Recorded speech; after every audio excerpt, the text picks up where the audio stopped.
Senhor presidente, os meus cumprimentos, meu agradecimento pela deferência imerecida, até porque, digo isso com muita franqueza, as suas palavras elas vão muito além dos meus próprios merecimentos. Apenas cá está um homem público devotado à causa dos paraibanos, devotado à causa dos nossos brasileiros conterrâneos e devotado à boa política. Para mim e para todos nós que compusemos o Bloco Senado Independente, é um motivo de muita alegria e de muita responsabilidade, afinal de contas, Vossas Excelências, queridas senadoras e queridos senadores, reservaram-me a condição nessa largada de novos desafios, principalmente para aqueles como eu, como Vossa Excelência, cá chegando pela primeira vez, em que pese sua experiência pessoal na vida pública, sua experiência no mundo jornalístico, e aproveito para, em vosso nome, fazer uma referência em pesar pela morte de um grande brasileiro, de um jornalista em comum, amicíssimo particular seu, e que se tornou amigo de uma legião de fãs, exatamente pela força da sua palavra, das suas convicções, da sua coragem, jornalista Ricardo Boechat. Pois bem, aqui eu estou na condição, senhor presidente, de líder do Senado Independente, agradecendo pela sua Adorei, acolhida. Pois bem, lembra a sua Suna da Paraíba, lembra? Pois bem. Siga, pois desculpa bem, a interrupção. presidente. Então, muito agradecido e haverei de tentar aqui, me esforçarei de trazer nesta nossa participação algumas rápidas abordagens, conquanto possamos fazê-las no dia de hoje, porque somadas de assuntos de ontem com fatos que ocorreram nesta tarde que o Senado instala as suas comissões permanentes, nas quais estaremos a tratar sobre os diversos projetos que tematicamente estarão sendo debatidos, e é isso que o Brasil deseja. É isso que a sociedade brasileira, que nos assistiu de forma entristecida no primeiro final de semana, não quer ver do Senado. O Senado, nas casas legislativas, afinal de contas, não apenas aqui, a responsabilidade de reescrever novas páginas, de reestimular e levar novas esperanças ao exercício da política, que muitas das vezes, nesses quadrantes últimos, foi levada à execração pública. E eu acredito na boa política, senhor presidente. No exercício da política não há outro encaminhamento para que nós debelemos aquilo que de errado acontece, para que nós aperfeiçoemos as nossas instituições, as relações institucionais. Não há outro caminho. Agora, este caminho tem que ser palmilhado com equilíbrio, com moderação, com respeito, com dignidade ao bem público e aos cidadãos.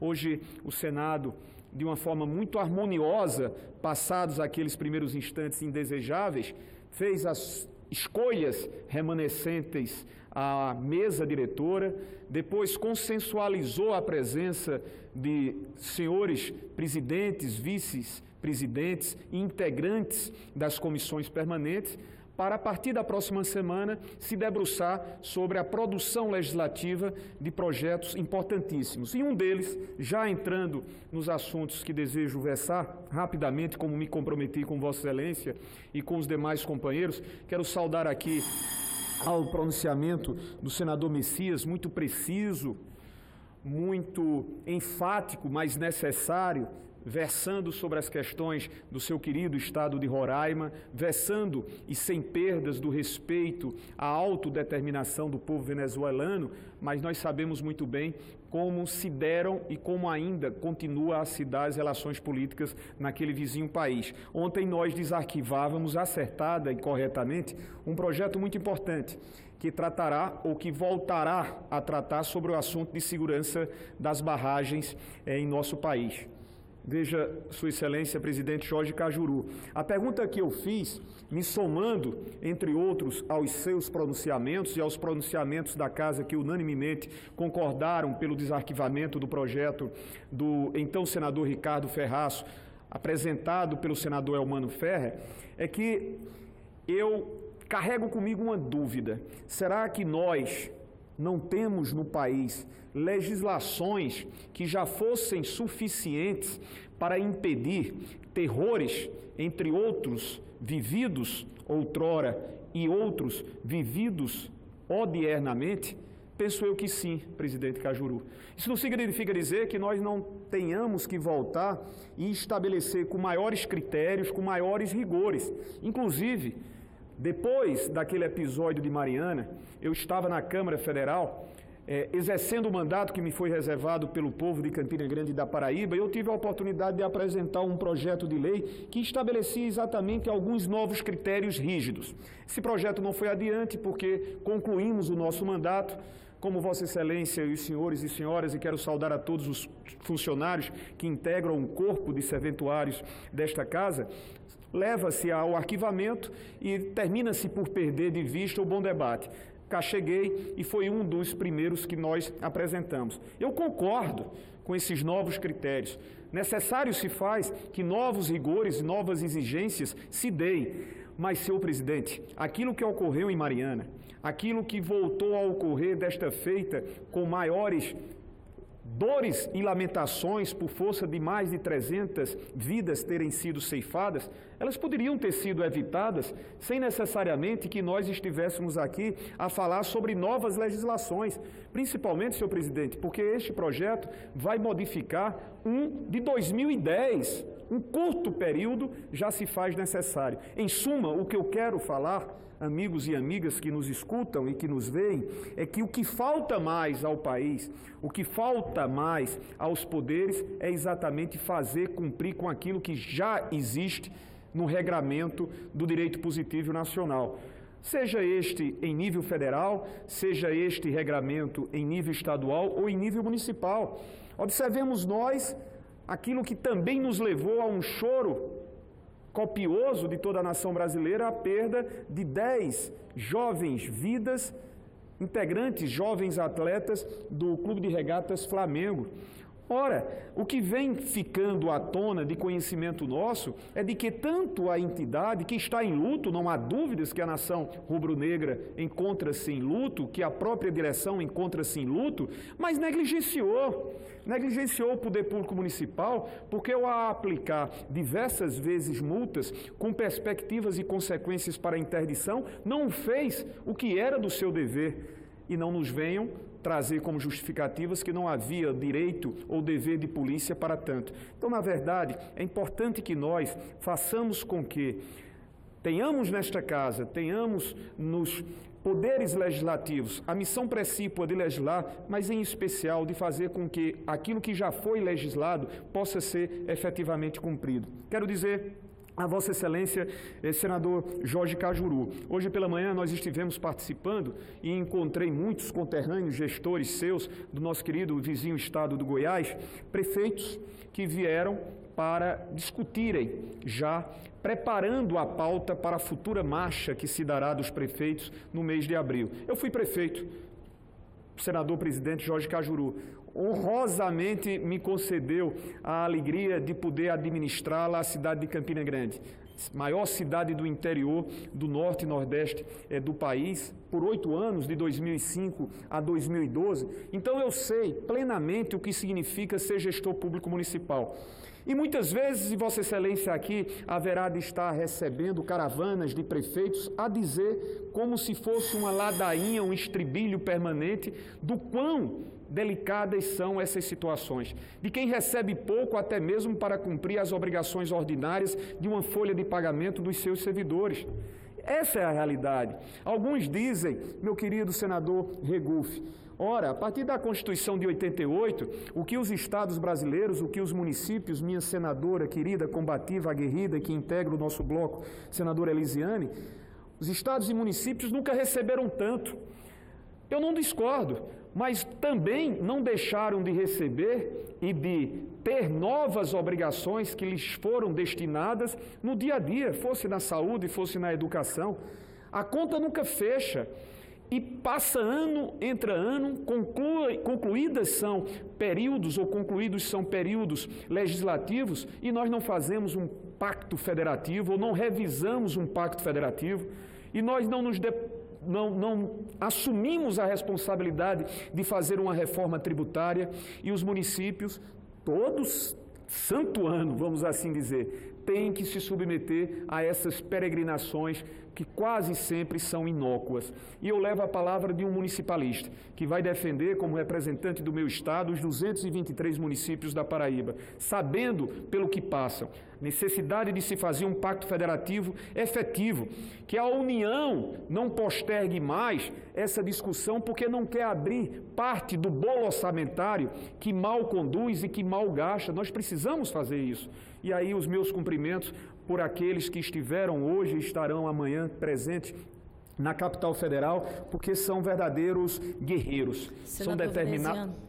Sempre, quando for possível, Vossa Excelência me concede uma parte? Eu fico Senadora honrado. Elisiane... Se puder, penso que sim, para mim é honroso.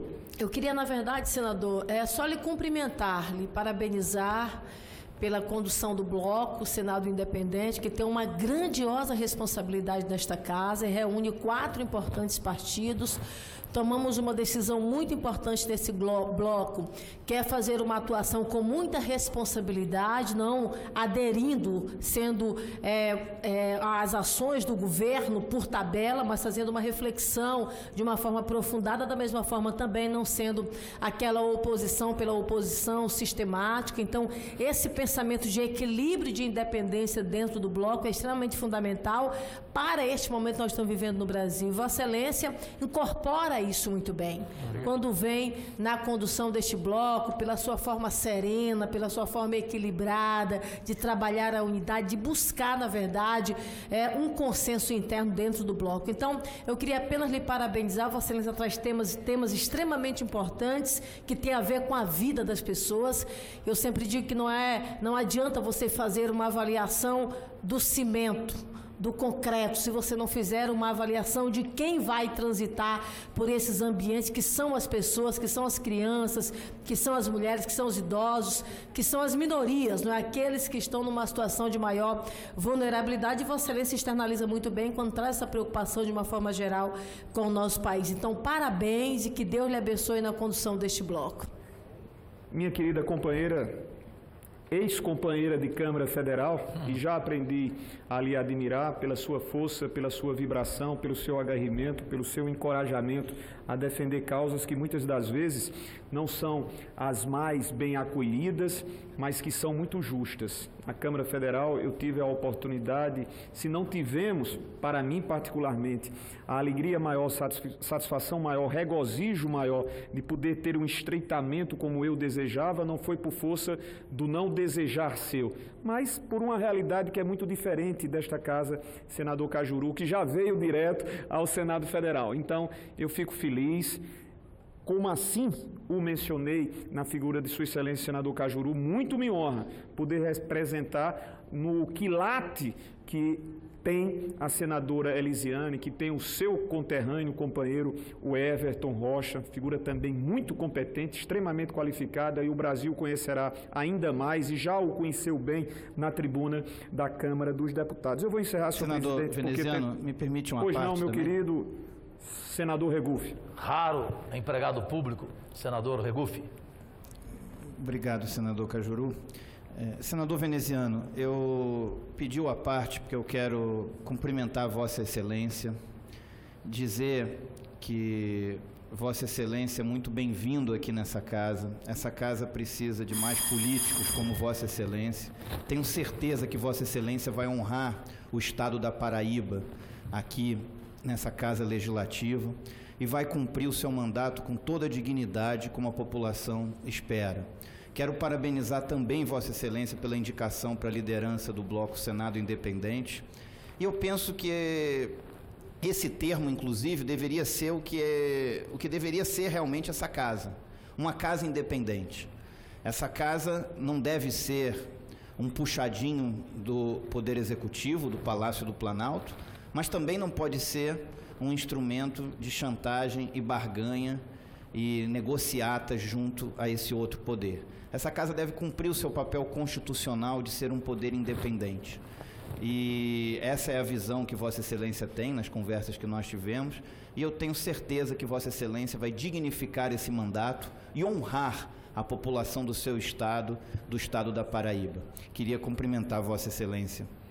Eu é que agradeço, senador Regufe, as suas referências e a sua presença junto a mim. O seu conceito não foi construído de a pouco.